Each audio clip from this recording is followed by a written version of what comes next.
Hey Canucks fans, let's start off the week with a Vasili Podkolzin appreciation vlog. I'm Clay Emo, I'm at Canuck Clay on Twitter, I'm at Clayton Emo on Instagram. I'm the founder of the GLCPC, the Good Looking Canucks Positivity Club. This is my Canucks take all in one take. It's Clay's Canucks commentary for Monday, November the 9th. This is where you get Canucks insight that's positive and timely. Two quick things, thank you. Again, to those of you who reached out to me after seeing my fall on Twitter, getting into the house after hanging Christmas lights. Don't worry, we haven't turned them on yet. We'll wait till after November 11th. But I woke up free of pain. Tailbone's fine, arms fine, back's fine, ego a little bruised, but aside from that, I'm okay. So thank you for reaching out, and thanks again to everyone who joined me for submitted questions from Ask Me Anything. My biggest AMA vlog yesterday was I think I answered 16 or 17 questions, all really good questions actually. I look forward to more of that tonight. So don't forget my live stream, as always, Monday night, 10 p.m. back on YouTube after last week's Zoom debacle. Actually, it was pretty fun, but yeah, we're gonna be back on YouTube tonight. So I hope you join me tonight at 10 p.m. to talk anything, especially Canucks. All right, speaking of Canucks, let's talk Vasili Podkolzin.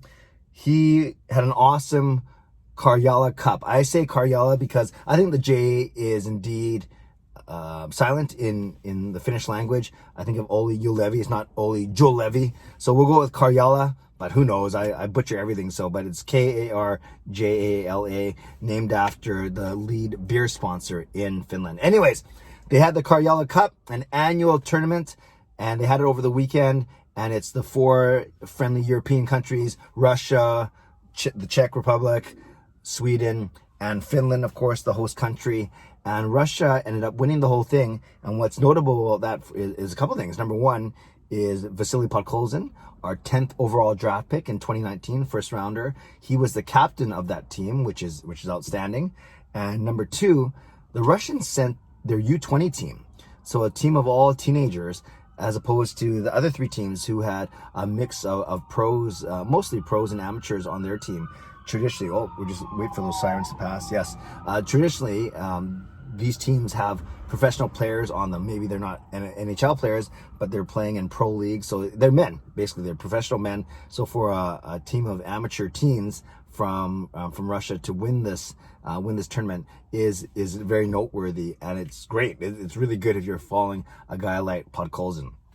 So let's talk about Podkolzin's performance. He had 5 points in 3 games, 1 goal and 4 assists, all 3 wins, of course. That's why Russia won the tournament. And basically, it's a round robin. You play everyone, and then whoever has the most points at the end wins the tournament. So Russia won, and his goal was a beautiful goal. Many of you have seen the highlights on Twitter already. It was a nice shootout goal in the second game of the tournament, and it was a beautiful backhand to forehand move.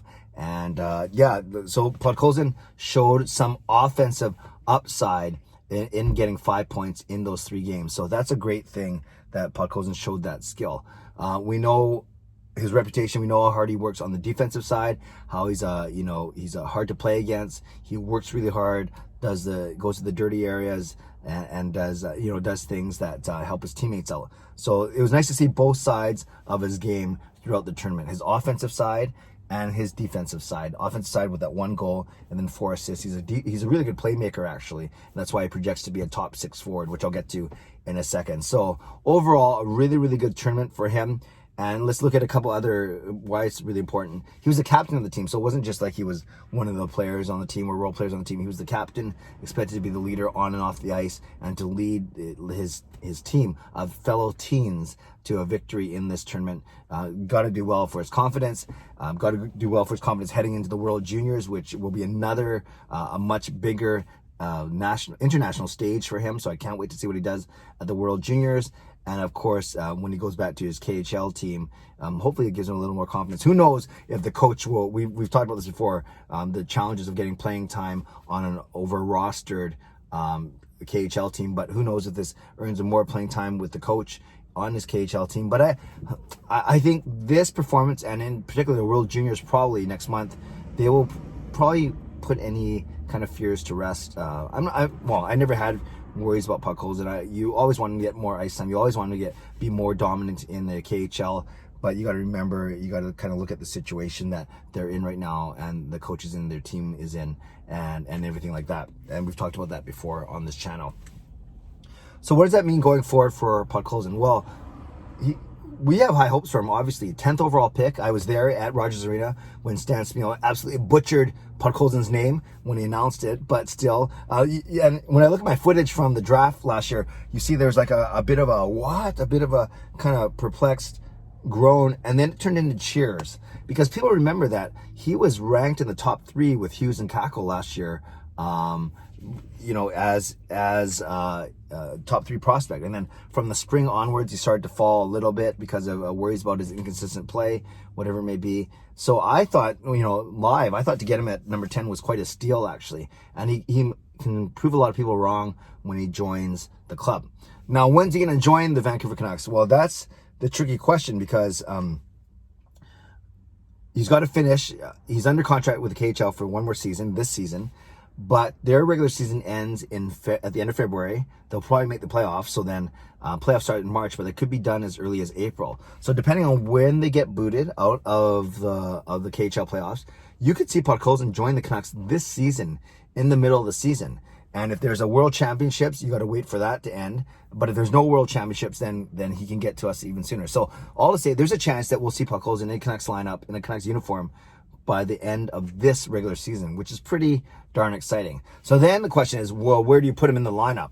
And, obviously it'll depend if the Canucks are in a playoff position or not. Does Podkolzin even get in the lineup? Are they going to be out of a playoff position by then? Are they going to be have a playoff position secured already? Who knows? But I think in a perfect world, whether it's at the end of this season or the start of next season, I know we project Podkolzin to be a top 6 forward. I know on the Vancast, Jeff Patterson suggested that he should be thrown in the top 6 right away and sink or swim, see how he does. Whereas Thomas Drance advocated for more of a gradual entry in the lineup, i.e. Bo Horvat. Start Podkolzin on the 4th line for almost an entire season and then let him work his way up. And that's what they did with Horvat.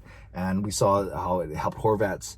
We can't say that's the reason why Horvat developed how he did. But we remember Horvat was 4th line center, centering the line with Derek Dorsett sometimes on his wing, and Alex Burrows actually. That was like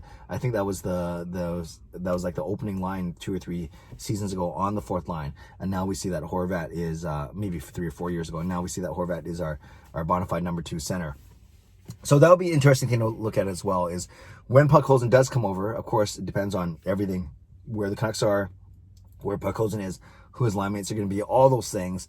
But it'll be interesting to see if he gets thrown in the fray as a second liner. I'd love to see him with Horvat and Pearson, actually, because in Horvat and Pearson, you have defensively responsible guys. Podkolzin is a defensively responsible guy. It's not like you're just throwing in a burner who just worries about offense. So I could see him playing. That's a big, heavy line, actually. Not that big, but at least they're pretty heavy. I could see him playing with Horvat and Pearson right away.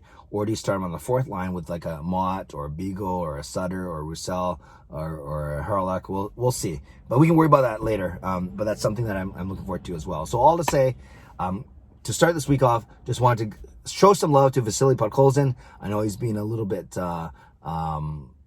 he's had an up and down year, but I'm very happy for him.